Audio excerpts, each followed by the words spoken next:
Attitude is everything. Change your attitude, and you change your life. By Jeff Keller. Introduction. The night that changed my life. The greatest discovery of my generation is that human beings can alter their lives by altering their attitudes of mind. In 1980, I graduated from law school and thought I'd be a lawyer for the rest of my life. After all, that's what I'd wanted to do since my early teenage years.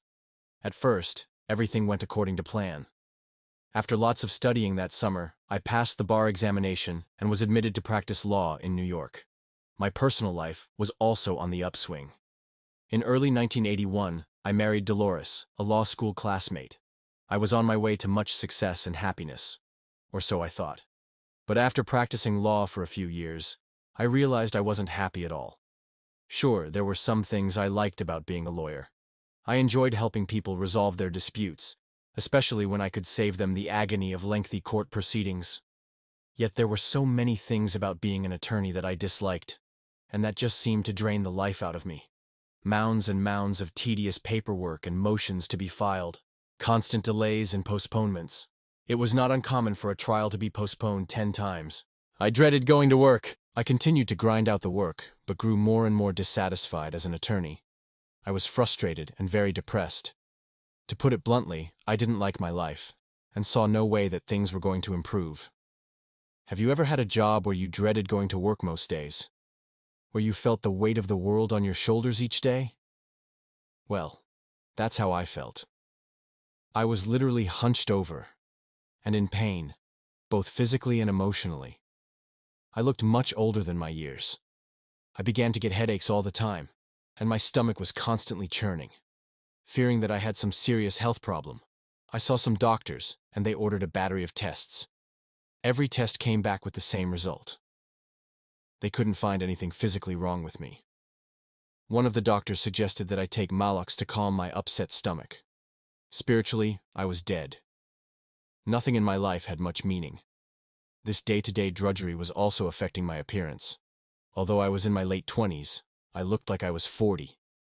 In the early part of 1985, shortly after I had turned 30 years old, I was burned out. And one particular evening, while sitting alone in my den, I knew that something had to change. Not knowing what to do, I simply said out loud, "There's got to be more to my life than this. There's got to be more than this misery and unhappiness. You are not what you think you are, but what you think you are." Part 1. Success begins in the mind. Success is a state of mind. If you want success, start thinking of yourself as a success. Lesson 1. Your attitude is your window to the world. Better keep yourself clean and bright. You are the window through which you must see the world. It was just after 1 p.m. and Sarah was getting hungry. She had put in a few productive hours of work at her desk and decided to get a bite to eat at a nearby coffee shop. A few minutes later, Sam walked into the coffee shop. He, too, was on his lunch break. Sam sat down at a table a few feet away from Sarah. The same waitress served Sarah and Sam that afternoon. Each customer waited about the same amount of time before the waitress took the order. Each of them received their meal around the same time. Each of them was served well-prepared, wholesome food. And each waited the same amount of time for the waitress to deliver the check. But that's where the similarities ended. Sarah had walked into the coffee shop with a smile, a spring in her step, and a very positive outlook on the world. It was plain for everyone to see.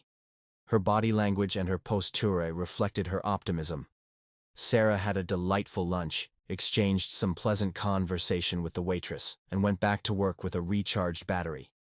Sam, on the other hand, had entered the coffee shop with a scowl on his face. He looked like he'd been sucking on sour pickles all morning. He was hunched over and tense. His body language cried out, "Stay away from me!"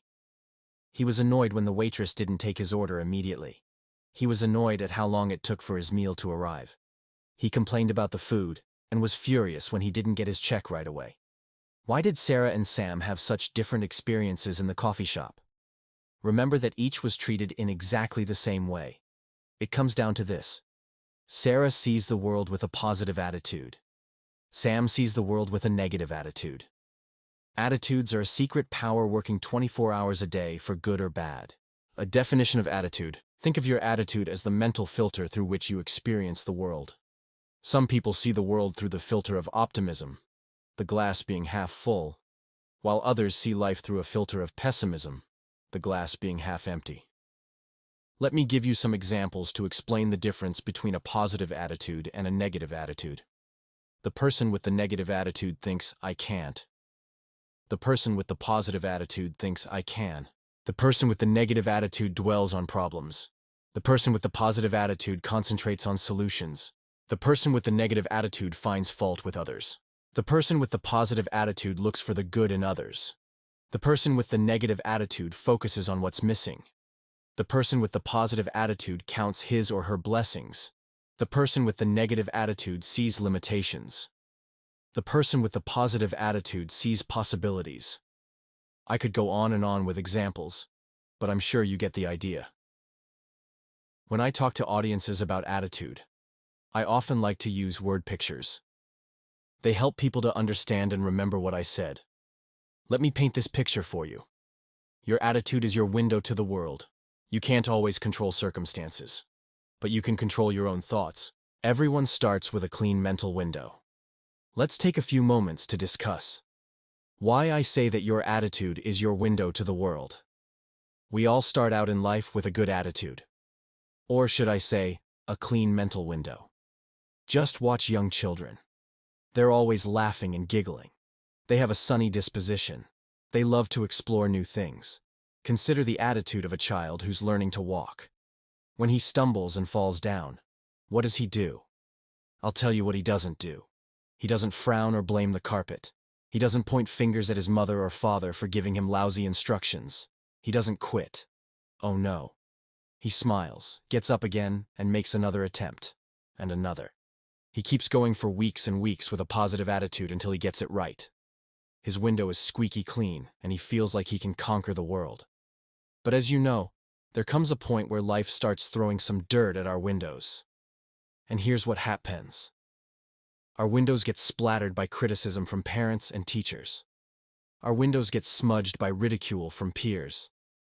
Our windows get smeared by rejection. Our windows get soiled by disappointments. Our windows get clouded by doubt. The problem is, the dirt keeps building up, and all too many people do nothing about it. They continue to go through life with a filthy window. They lose their enthusiasm. They get frustrated and depressed. And most tragically, they give up on their dreams, all because they failed to clean their attitude window. That's the road I was traveling down. I had a dirty window when I was an attorney. And the longer I stayed in that field, the filthier my window got. I saw no possibilities. How could I?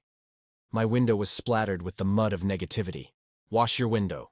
But then, by the grace of God, I learned that all I had to do was clean off my window.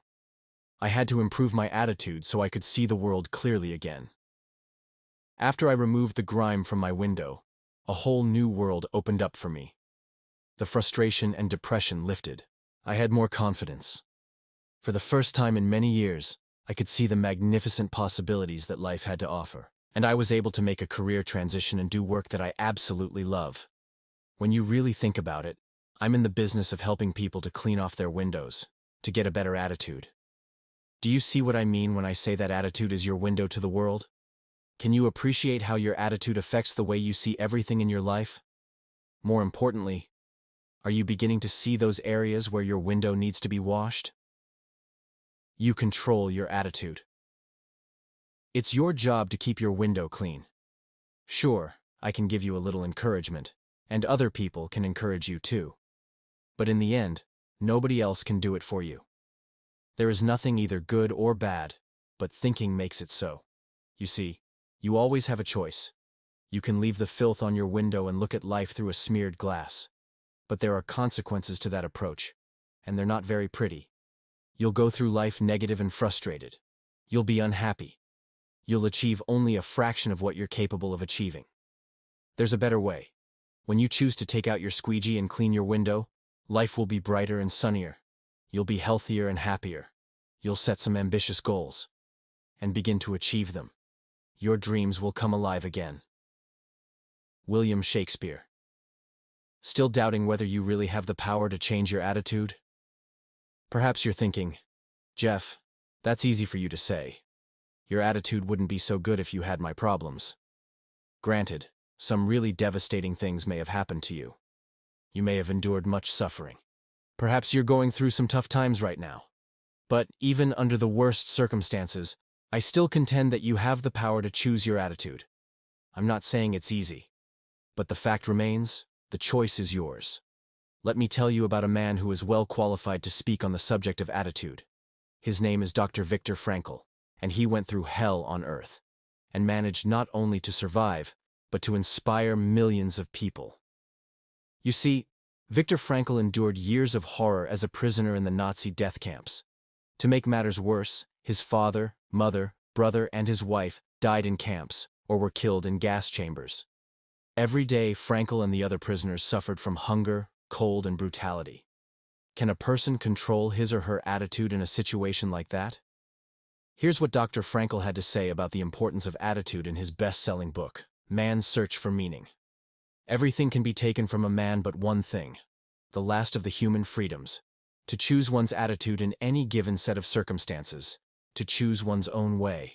Even though conditions such as lack of sleep, insufficient food, and various mental stresses may suggest that the inmates were bound to react in certain ways, in the final analysis, it becomes clear that the sort of person the prisoner became was the result of an inner decision, and not the result of camp influences alone. Now, if Dr. Frankl and the other prisoners had the ability to choose their attitudes in the face of such unspeakable suffering, who are we to claim that we cannot take control of our attitudes? As Hugh Downs has said, a happy person is not a person in a certain set of circumstances, but rather a person with a certain set of attitudes. That's a powerful statement, and it's the truth. When it's all said and done, you and you alone control your attitude. A happy person is not a person in a certain set of circumstances, but rather a person with a certain set of attitudes. Attitude and success. Okay, let's say you clean off your window and develop a positive attitude. You're smiling. You sit home and think positive thoughts. Will that alone lead you to outrageous success and the realization of your fondest dreams? No, it won't. Because there's more to success than just having a great attitude. To maximize your potential and achieve your goals, you need to apply certain time-honored principles of success that have helped millions of people to achieve extraordinary results. And they'll do the same for you. In the next 11 lessons of this book, I'll be taking you through these success principles, step by step. You'll learn about confronting your fears, overcoming adversity, harnessing the power of commitment, and much, much more. You'll get the information and inspiration you need to start living the life you've always dreamed about. Still, you may be wondering, what do these success principles have to do with attitude? In a word, everything. That's why I say attitude is everything. Without a positive attitude, you can't activate the other principles. Your success in life begins and ends with your attitude. It's only when you clean your attitude window that the other success principles can shine through. If your window is smudged, only a fraction of the light of these principles can get through. Your success is limited, or even blocked. But when you learn to keep your attitude window clear, the light comes pouring in, and you can use these empowering principles to earn more money, have more satisfying relationships, increase your spiritual awareness, and reach your full potential. When you combine a positive attitude with the other success principles, you become unstoppable. Lesson 2. You're a human magnet! Whether you think you can, or think you can't, you're right. What's the key to success? Why do some people succeed while others fail? Earl Nightingale, the great success writer, broadcaster, and speaker, addressed this issue in his famous recorded message entitled, The Strangest Secret. In this program, he identified the key to success in just 6 words. Of course, he went on to explain it in more detail. But the foundation of his success secret is only 6 words. You'd like to know the 6 words, wouldn't you? Well, before I tell you the key to success, you might be surprised to learn that the same 6 words are also the key to failure. Are you ready for the key to success? Here it is. We become what we think about. On a gut level. Does that make sense to you? In his research on the subject, Nightingale found that all of the great writers, philosophers, and religious leaders have agreed that our thoughts determine our actions. Here are the observations of a few great thinkers on this very point. Napoleon Hill said, "What the mind can conceive and believe, the mind can achieve." The Bible contains numerous references to thinking, including these. Nurture your mind with great thoughts. according to your faith, be it unto you. Matthew 9:29. As a man thinketh in his heart, so is he. Proverbs 23:7. If you can believe, all things are possible. Mark 9:23. Ralph Waldo Emerson put it this way: a man is what he thinks about all day long. Robert Collier offered this insight: there is nothing on earth you cannot have, once you have mentally accepted the fact that you can have it. And finally, there are the well-known words of Henry Ford, who said, whether you think you can or think you can't, you're right. How this principle works. Let's examine this concept a little further. That we become what we think about. Here's how it works. If you constantly think about a particular goal, then you'll take steps to move toward that goal. Dominant thoughts rule the day. The idea that we become what we think about has also been expressed as the law of dominant thought. This means that there's a power within each of us that propels us in the direction of our current dominant thoughts. The key word here is dominant. You can't expect positive results when you spend 10 seconds a day thinking positively, and the remaining 16 waking hours dwelling on negative outcomes. Here's the bottom line. A little positive thinking doesn't produce positive results. Just like a little bit of a diet doesn't work. It's like trying to lose weight by eating a healthy, low-calorie breakfast, and then pigging out on cake and ice cream for the rest of the day. The same is true of exercise. You can't do a few minutes of exercise once a week and expect to be physically fit. Look at positive thinking in the same way. A little bit just doesn't get the job done. Instead, you must take control of your mental activity and think positively throughout each and every day until it becomes a habit. Remember, it has to be your dominant thought pattern. Take a moment to consider your dominant thoughts in the major areas of your life. Are they serving you or holding you back? Attitude adjustment leads to real estate ownership. Let me share a personal example to demonstrate the power of our thoughts. In the 1970s and early 1980s, I observed many people in my area, Long Island, New York, who were making a lot of money by purchasing homes for investment purposes and renting them out. The homes were appreciating in value considerably each year. Sure, there were the usual headaches of having to deal with tenant problems, but the return these investors were getting was incredible. They can, because they think they can. Well, I kept thinking that I should start buying some investment homes, but I never took any action because I continued to doubt myself. My thinking was dominated by all of the things that could go wrong. Simply put, I had a lousy attitude. And with a negative attitude, is it any wonder that I never took the first step? However, after I started reading books and listening to tapes on the power of attitude and belief, I decided to change my attitude about real estate investment. In the summer of 1986, I decided that before the end of that year, I would purchase 2 investment homes. This time, I wasn't going to allow any negative thoughts to creep into my mind. For 6 months, I focused my thinking on one thing: owning 2 investment homes. I wrote down my goals several times each day and referred to them often. I believed, at the deepest level of my being, that I'd own 2 homes before the end of the year. In the evenings and on weekends, I went with real estate agents to look at homes. I personally visited about 100 homes and researched hundreds of others. Attitude versus action. I've been talking a lot about thinking, and you might be wondering where action fits into this process.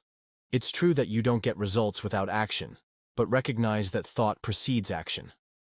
I always knew the actions that I'd have to take to buy those investment properties: contact realtors, visit properties, review newspaper listings, and so on. But I never took the first step as long as I had a negative attitude. The instant I changed my attitude, I felt compelled to take action, and nothing was going to stop me.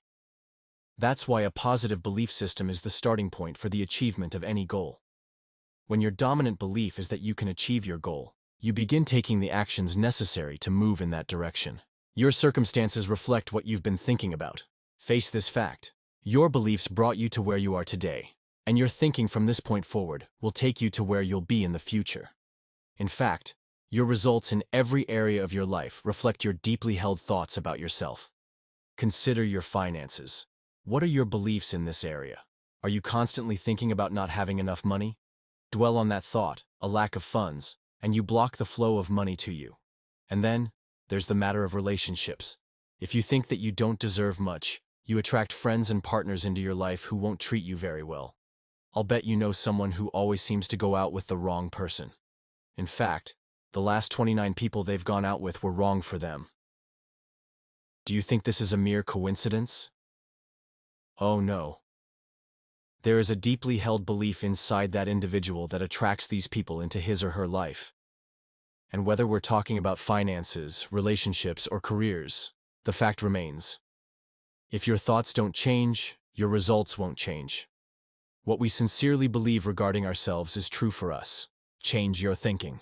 Fortunately, there's exciting news. You can change your thoughts, thereby changing your results. Here's how. For starters, become aware of what you say to yourself all day. Each of us has an internal voice. In other words, we talk to ourselves. Too often, however, what we say is negative, critical, and self-limiting. Perhaps you find yourself thinking, "I can't do this," or "I always mess things up." These thoughts work against you. Instead, repeat to yourself that you can and will accomplish your goal. As we'll discuss more fully in part 2 of this book, it's also important to become aware of the words you use on a regular basis.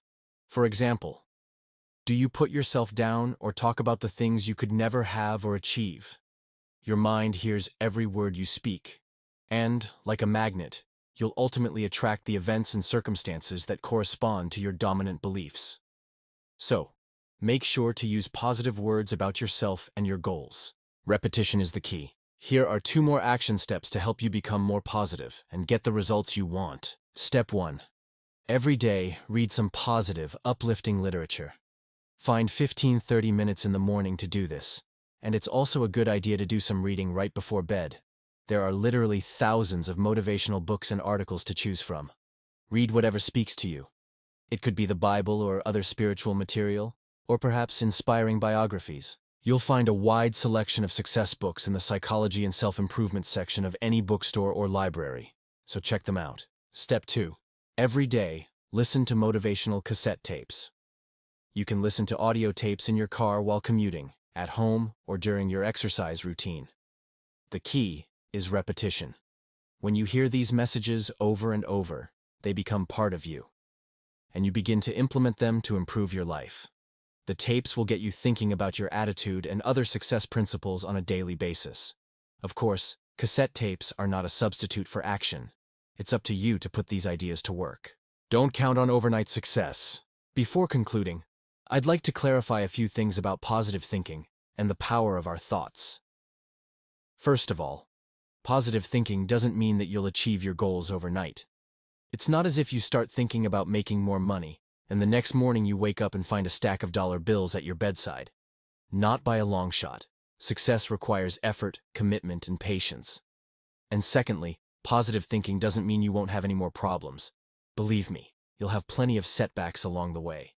However, if you continue to believe in yourself, take action, and persist, you'll overcome those obstacles. Remember, you are constantly moving in the direction of your dominant thoughts. Everything you achieve in your lifetime flows from your thoughts and beliefs. Negative thinking yields negative results, and positive thinking produces positive results. Keep your attitude window clean and bright so that the positive thoughts can come shining through. It simply makes no sense to think negative thoughts, unless you want to get negative results. And I know you don't want that to happen. So, from this point forward, choose your thoughts wisely and use this powerful principle to get fantastic results in your life. Lesson 3. Picture your way to success. You must first clearly see a thing in your mind before you can do it. In a recent television interview, singer Celine Dion was asked if she ever dreamed at the start of her career that someday she'd sell millions of records and be on tour, singing in front of tens of thousands of people each week. The singer replied that none of this surprised her, as she had pictured the whole thing since she was 5 years old. She was not bragging, and has worked unbelievably hard to earn every bit of her success. What she learned at an early age was her ability to tap into the power of holding a vivid, powerful image, to picture the star she wanted to become. World-class athletes also incorporate the power of imagery to reinforce in their mind exactly how they want to perform. Whether it's a figure skater completing a difficult jump, a tennis pro acing his opponent with a perfect serve, or a golfer driving the ball long and straight down the fairway, many top competitors mentally envision a successful outcome before actually achieving it in the real world. Visualization, however, is not something reserved solely for singers, athletes, or movie stars. In fact, it's something you've used since childhood to create the circumstances of your own life. Let me clarify what I mean. Visualization is often described as movies of the mind, inner pictures, or images. We all store pictures in our minds about the type of relationships we deserve, the degree of success we'll attain at work, the extent of our leadership ability, the amount of money we'll earn and accumulate, and so on. Mental movies from childhood. Where do these pictures come from? Well, we begin to develop our mental movies early in life. If we were criticized or felt unworthy as youngsters, we record the events and the feelings associated with those events as images in our minds. Because we frequently dwell on these pictures, both consciously and subconsciously, we tend to create life situations that correspond to the original image. For example, you may still hold a vibrant image of being criticized by a teacher in elementary school. You felt humiliated in front of the whole class. Later on, when you were tempted to offer your opinion in school or in a group of people, you held back and kept quiet, all the while remembering, even if only on a subconscious level, how painful it was when you were criticized. The picture remains in your mind and exerts tremendous influence over your present actions. Unfortunately, many of us have not updated or revised our childhood movies, so we're continually producing results that fall short of our full potential. What follows are some techniques for using the power of visualization to improve virtually every aspect of your life. Imagination is more important than knowledge. Picture your way to sales success. If you're involved in selling any product or service, it's vital that you see yourself succeeding on a consistent basis. If you're not getting the results you want, there's no question that you're holding on to pictures of sales mediocrity or sales disappointment, as opposed to sales success. Right now, think about your next meeting with a prospect. In your mind, how do you see the encounter? Are you confident and persuasive? Are you enthusiastically explaining the benefits of what you're offering? Is the prospect receptive and interested in what you're saying? Can you vividly see a successful outcome to your meeting? You have control over the pictures that occupy your mind. Remember that you're the producer, director, scriptwriter, lighting coordinator, costume designer, and casting director of your own mental movies. You get to choose how they turn out. Thinking about your goal and forming images in your mind will go a long way to creating the success you desire. However, when you also use a tangible representation of your goal, such as a check, your chances of success are even greater. Now, I'm not sharing this example simply because it's an interesting story about Jim Carrey. This same technique can work for you too. Why not tear out one of your checks right now and post-date it 3 or 5 years from now with the amount that you want to earn for services rendered? Make sure to look at that check at least once a day and believe that you're moving toward that goal, getting the job you want. You can use visual reminders to your advantage in a lot of ways. It's not limited to checks. Here's an example involving a friend of mine, who we'll call Robert Jones. Robert received his party's nomination for a judgeship, and he'll be on the ballot in an upcoming election. While Robert stands an excellent chance of winning this election and realizing his dream of becoming a judge, he's still a little nervous, and doubts creep into his mind now and again. I suggested to Robert that he make a handwrit 10 sign that reads Judge Robert Jones, and that he put that sign where he'll see it every day, for example on his nightstand and on the bathroom mirror. I also recommended that he write these words on a card he can carry in his wallet. If you can dream it, you can do it. While Robert could have formed strong mental images without the use of the sign, it has so much more power with the visual aid. The sign is a reminder to Robert to think about being a judge and to run successful images through his mind. Of course, there are no guarantees that this will work for Robert, or that it will always work for you. But once you try this for yourself, I think you'll find that it's an incredibly powerful aid to help you get what you want.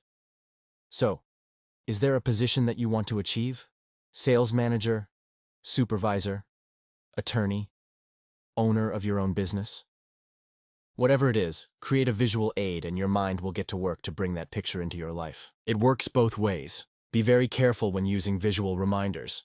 Some people use negative aids, and with very serious consequences. Bumper stickers offer a prime example.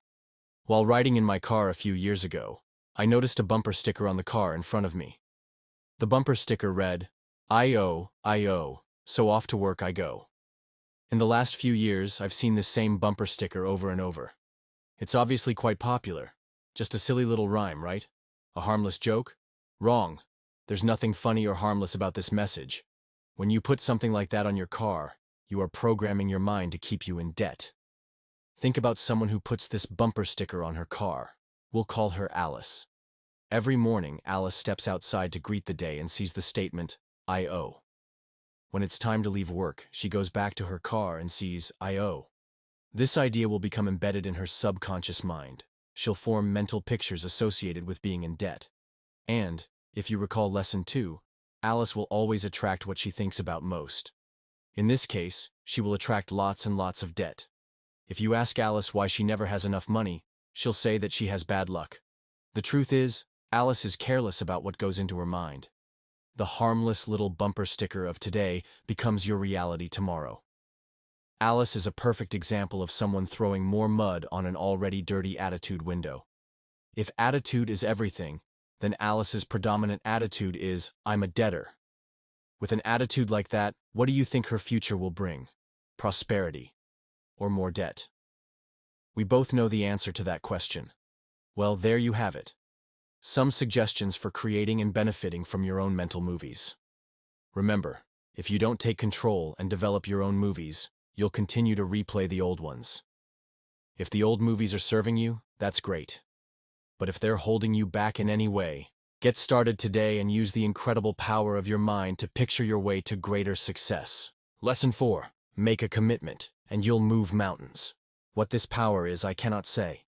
All I know is that it exists, and it becomes available only when a man is in that state of mind in which he knows exactly what he wants and is fully determined not to quit until he finds it. Alexander Graham Bell. I used to think I knew what commitment and persistence meant. Trying hard, making a lot of attempts. However, I didn't grasp the true meaning of these concepts until I read a small paperback book entitled The Ultimate Secret to Getting Absolutely Everything You Want by Mike Hernacki. Commitment is the essence of the ultimate secret. According to the author, the key to getting what you want is the willingness to do whatever it takes to accomplish your objective. Now, before your mind jumps to conclusions, let me add that in saying whatever it takes, I exclude all actions which are illegal, unethical, or which harm other people. So exactly what do I mean by this willingness? It's a mental attitude that says, if it takes 5 steps to reach my goal, I'll take those 5 steps. If it takes 55 steps to reach my goal, I'll take those 55 steps. If it takes 155 steps to reach my goal, I'll take those 155 steps. Of course, at the outset, you usually won't know exactly how many steps will be required to reach your goal. This doesn't matter. To succeed, all that's necessary is that you make a commitment to do whatever it takes, regardless of the number of steps involved. Where does persistence fit in? Persistent action follows commitment. That is, you first must be committed to something before you'll persist to achieve it. Once you've made a commitment to achieve your goal, then you'll follow through with relentless determination and action until you attain the desired result. The magic of commitment. When you make a commitment and are willing to do whatever it takes, you begin to attract the people and circumstances necessary to accomplish your goal. For instance, once you devote yourself to becoming, say, a best-selling author, you might suddenly bump into a literary agent or discover a television program offering advice on this very topic. It's not as if these resources never existed before. It's just that your mind never focused on finding them. Once you commit yourself to something, you create a mental picture of what it would be like to achieve it. Then, your mind immediately goes to work, like a magnet, attracting events and circumstances that will help bring your picture into reality. It's important to realize, however, that this is not an overnight process. You must be active and seize the opportunities as they appear. The magic which flows from commitment has never been more eloquently or more accurately described than in the following words by W.H. Murray. Until one is committed, there is hesitancy, the chance to draw back, always ineffectiveness. Concerning all acts of initiative and creation, there is one elementary truth, the ignorance of which kills countless ideas and splendid plans. That the moment one definitely commits oneself, then providence moves too. Effort only fully releases its reward after a person refuses to quit. All sorts of things occur to help one that would otherwise never have occurred. A whole stream of events issues from the decision, raising in one's favor all manner of unforeseen incidents and meetings and material assistance, which no man could have dreamt would have come his way. Doors will open. Here's another miraculous feature of the power of commitment. You don't have to know at the outset how to achieve your goal. Sure, you'll be better off if you have a plan of attack, but it's not essential that every step be mapped out in advance. In fact, when you have the willingness to do whatever it takes, the right steps are often suddenly revealed to you. You'll meet people you never could have planned to meet. Doors will unexpectedly open for you. It might seem like luck or good fortune is smiling on you. In truth, you'll have created these positive events by making a commitment, and thus instructing your mind to look for them. With ordinary talent and extraordinary perseverance, all things are attainable. A word of caution. Before you get too excited about waltzing easily toward your goals, I caution you, even with a commitment, everything won't be rosy on your path. Life will test you to see how serious you are about achieving your objective. Obstacles will arise. You'll make mistakes and suffer disappointments and setbacks, some of which may be quite severe and even tempt you to abandon your goal. That's when it becomes important to follow the sage wisdom of Winston Churchill, who said, "Never, never, never give up," or the advice provided by James J. Corbett, "You become a champion by fighting one more round." When things are tough, you fight one more round. If you've made a commitment to accomplish a goal, you can overcome temporary defeats, and you will triumph. One person with a commitment is worth more than 100 people who have only an interest. The rewards for those who persevere far exceed the pain that must precede the victory. Time to make a commitment now. Let's assume you have a goal in mind. The next question to ask yourself is, am I willing to do whatever it takes to achieve this goal? If your answer is, I'll do just about anything, except that I won't do underscore underscore underscore underscore underscore, then frankly, you're not committed. And if you're not committed, it's likely that you'll be derailed and not achieve your objective. For instance, many people start a new business with this approach: I'll give it 6 months to prosper. If things don't work out after 6 months, I'll quit. This is not a mental attitude that leads to success. Where would novelist David Baldacci be if he had said, I'll try the writing for 1 year, and if I can't sell anything, I'll give it up? He'd have missed out on the opportunity to do what he loves, have financial independence, and live his dream. Now, I'm not suggesting that you just pull ahead without a plan and hope for the best. Of course, you should set timetables, deadlines, and budgets so you stay on course and succeed as quickly as possible. But the reality is, despite your most careful plans, you don't know how long it will take to achieve your goal, and you can't foresee all. Lesson 5. Turn your problems into opportunities. Every adversity carries with it the seed of an equivalent or greater benefit. When faced with problems or setbacks in your life, what is your immediate reaction? If you're like most people, your first impulse is to complain. Why did this have to happen to me? What am I going to do now? My plans are ruined. This response is only natural. However, after the initial disappointment wears off, you have a choice to make.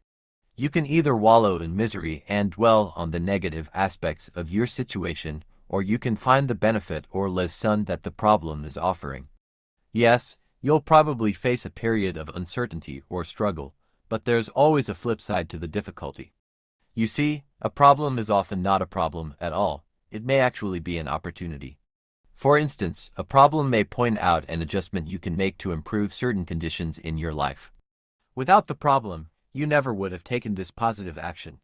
For example, you probably know or have heard about someone who lost his or her job and then went on to start a successful business. Often, that person will tell you that if he or she hadn't been laid off, the new business would never have been started. What started as an adversity ended up as a golden opportunity. How about the times you were absolutely convinced that a particular job was perfect for you? You had a great interview and just couldn't wait for the offer. But the offer never came, someone else got the job. You were devastated. Days or months later, a new job came along, and you realized that the first position was much less desirable than the one that came along later. The earlier rejection was, in fact, a blessing. Another example is the deal on the dream house which falls through only to be replaced by something even better. Finding the benefit. The New York Times printed an essay, "Is There Meaning to a Brain Tumor?" Written by a 40-year-old woman named Sharon who was told that she had a large tumor behind her left eye. The tumor was surgically removed in a 6-hour operation. Fortunately, it was benign. Can you imagine someone finding a host of benefits in this frightening situation? According to Sharon, there have been many positives. Sharon was deeply touched by the outpouring of help and support the community gave to her and her family during this crisis. People in the community, some of whom were only acquaintances, provided evening meals for her husband and their children. Her friends made arrangements for her house to be cleaned. Sharon learned about the human capacity for kindness and for helping others in time of need. Having confronted the fragility of her own life, Sharon now says that she developed a more positive attitude and is eager to accomplish the goals she set while lying in her hospital bed. She also has developed a closer, more meaningful relationship with her brother and sister. As Sharon explained, it took a personal misfortune for her to see how good life can be. She has gained a new appreciation and zest for living by overcoming a trying and difficult experience. How adversity serves us. At this point, let's examine 7 ways in which adversity can serve us. 1. Adversity gives us perspective.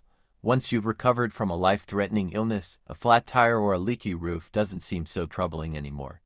You're able to rise above the petty annoyances of daily living and focus your attention on the truly important things in your life. 2. Adversity teaches us to be grateful. Through problems and difficulties, especially those which involve loss or deprivation, you develop a deeper appreciation for many aspects of your life. It's trite but true, you don't usually appreciate something until it's taken away from you. When you have no hot water, you suddenly value hot water. Not until you're sick do you cherish good health. The wise person continues to dwell on blessings, even after the period of loss or deprivation has passed. Remember, we're always moving in the direction of our dominant thoughts. Therefore, concentrating on what you have to be grateful for brings better things into your life. 3. Adversity brings out our hidden potential. After surviving a difficult ordeal or overcoming an obstacle, you emerge emotionally stronger. Life has tested you and you were equal to the task. Then, when the next hurdle appears, you're better equipped to handle it. Problems and challenges bring out the best within us. We discover abilities we never knew we possessed. Many of us would never have discovered these talents if life hadn't made us travel over some bumpy ground. Adversity reveals to you your own strengths and capacities, and beckons you to develop those qualities even further. 4. Adversity encourages us to make changes and take action. Most people cling to old, familiar patterns regardless of how boring or painful their lives have become. It often takes a crisis or a series of difficulties to motivate them to make adjustments.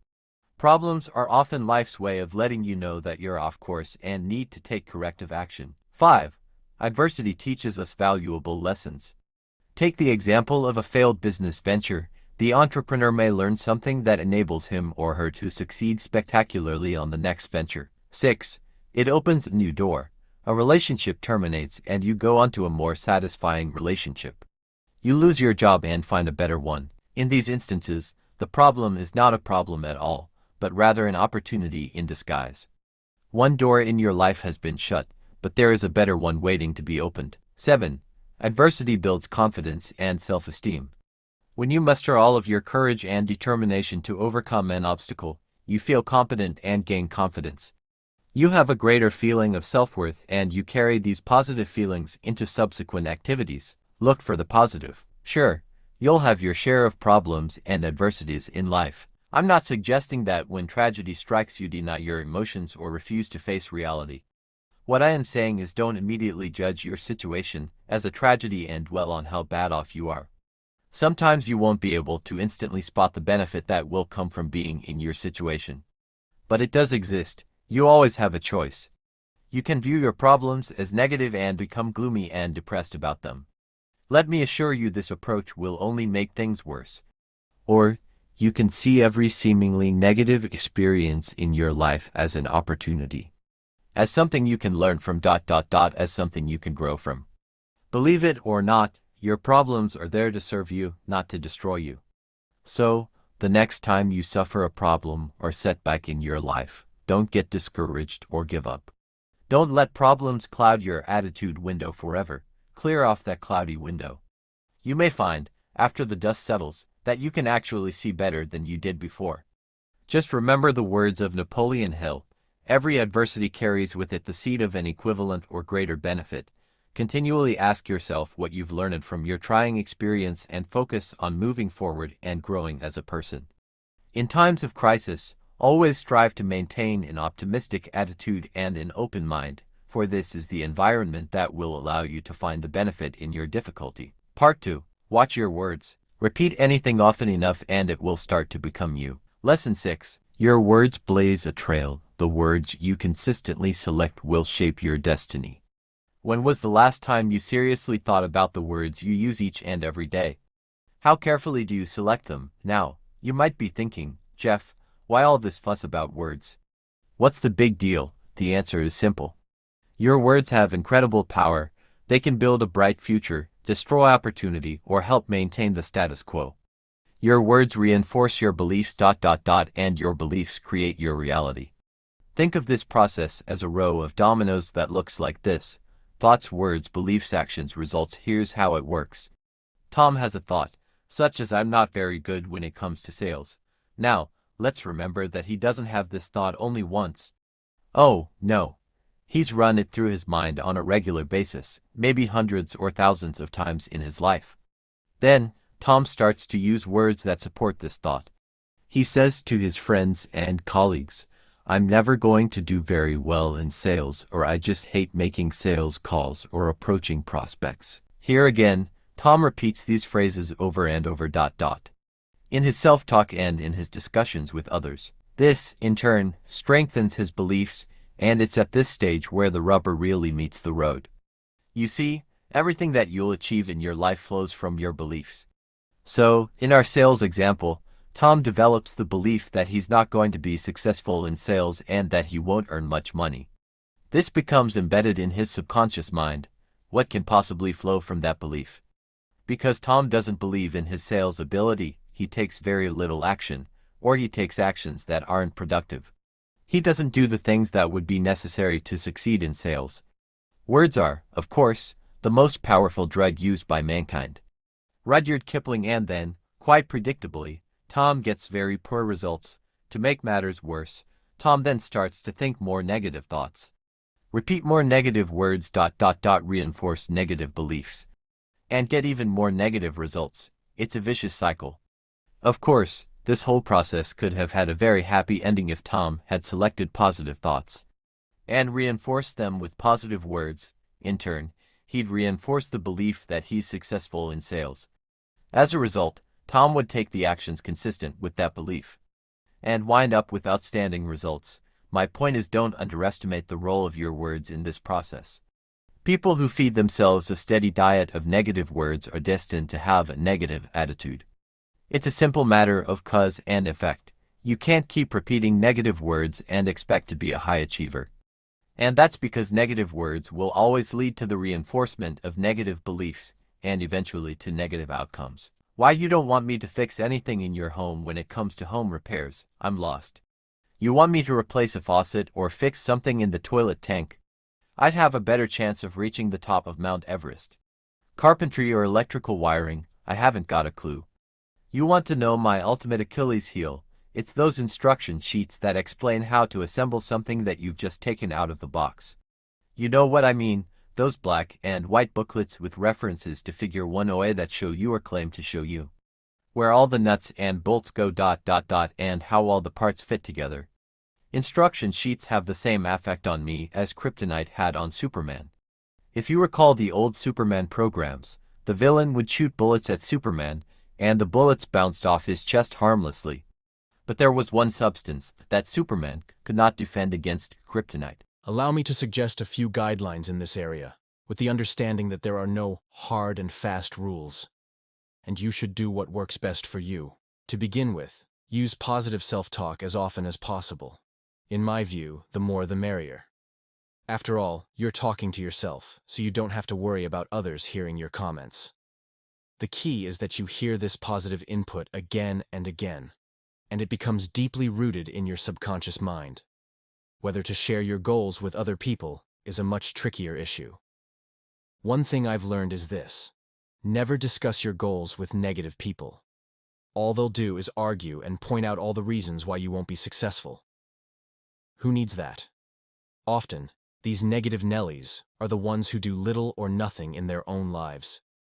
They have no goals or dreams, and they don't want anyone else to succeed either. Yet there are some instances when you can benefit by telling others about your goals.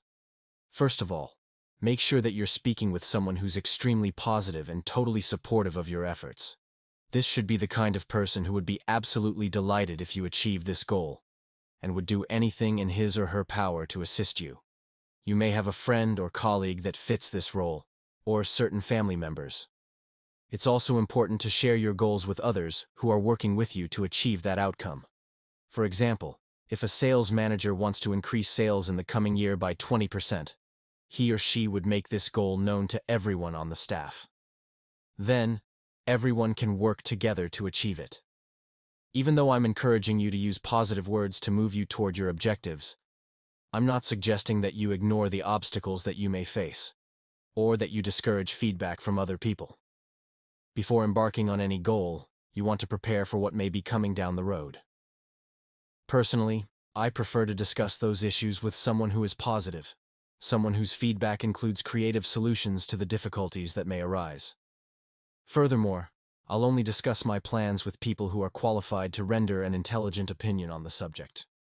If you're thinking of going into your own business, it simply makes no sense to consult with your Uncle Elmer, especially if Uncle Elmer is negative and worked for someone else all of his life. What does he know about owning a business? He'll give you a list of reasons not to go into business for yourself. After your little chat with Uncle Elmer, you'll start to doubt yourself. You don't need that kind of help. Words and accountability. There's another reason why, in some cases, you might decide to share your goal with someone else, and that's for accountability. In other words, if I tell others I'm going to do something, then I have to go ahead and do it. Think of this approach as burning your bridges. Let me assure you, I'm not a believer in burning bridges when it comes to personal or business relationships. But sometimes the only way to move forward in life, and to achieve an ambitious goal, is to cut off all avenues of retreat. This can be a very useful strategy. We may tell a friend that we're going to work out at the gym 3 times this week, knowing that at the end of the week, this friend will ask whether we did, in fact, go to the gym 3 times. An even more dramatic example is that of well-known motivational speaker Zig Ziglar. Ziglar decided to go on a diet and reduce his weight from 202 pounds to 165 pounds. At the same time, he was writing his book, See You at the Top. In the book, Ziglar included a statement that he got his weight down to 165 pounds. This was 10 months before the book went to press. And then he placed an order with the printer for 25,000 copies. Now, remember, at the time he wrote these words, Ziglar actually weighed 202. He put his credibility on the line with 25,000 people. The people who always talk about a lack of money generally don't accumulate much of it. By including a statement that he weighed 165 pounds, Ziglar knew that he had to lose 37 pounds before the book was printed. And he did. Use this strategy selectively. Limit it to those goals that are very important to you, and where you're committed to go the distance. Is it risky? You bet it is. But it's a tremendous motivator. Words and emotions. In his best-selling book, Awaken the Giant Within, Anthony Robbins devotes an entire chapter to the way in which our vocabulary affects our emotions, our beliefs, and our effectiveness in life. I don't agree with all of Robbins' philosophies, but his observations about the power of words are right on the mark. Robbins is keenly aware of how certain words impact our emotional intensity. For instance, let's say that someone has lied to you. You could react by saying that you're angry or upset.